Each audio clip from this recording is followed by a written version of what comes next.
Сәлеметсіздер ме? Бұл видеороликта мен біз дайындаған 3D форматындағы көрмеге тур жүргізетін боламын. Міне осы есік арқылы біз көрменің ішіне кіреміз. Жалпы көрме ішінде қозғалып жүру үшін курсорды белгілі бір аймаққа қойып, сол жақ батырмамен 2 рет басамыз. Бұл колоннада көріп тұрғаныңыздай көрменің атауы Сәкен Омаров бояуларының сырлары. Бұл 3D форматтағы көрменің оң жақ бөлігінде суретшінің өзін салған картиналары, ал қарсы сол жақ бөлмеде оқушының шабыттанып салған суреттері сақталған. Бұл картинаға 2 рет басу арқылы біз суретші туралы ақпарат біле аламыз.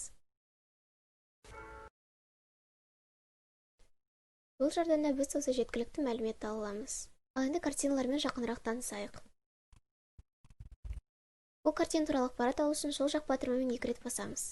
Мұнда да автор туралы айтылған ақпарат секілді картина туралы ақпарат бар және қысқаша мәтін. Ал енді сол жақ бөлмеге көшейік. Бұл колоннада суретші туындыларынан шабыт алып орындалған жұмыстар деп жазылған. Бұл суреттерді Орал қаласындағы физика-математика бағытындағы Назарбаев зияткерлік мектебінің оқушылары Мәмбетова Әлия Азаматқызы және Ғажайып Сайлау Қуанышқызы салды. Мұнда да 16 картина бар.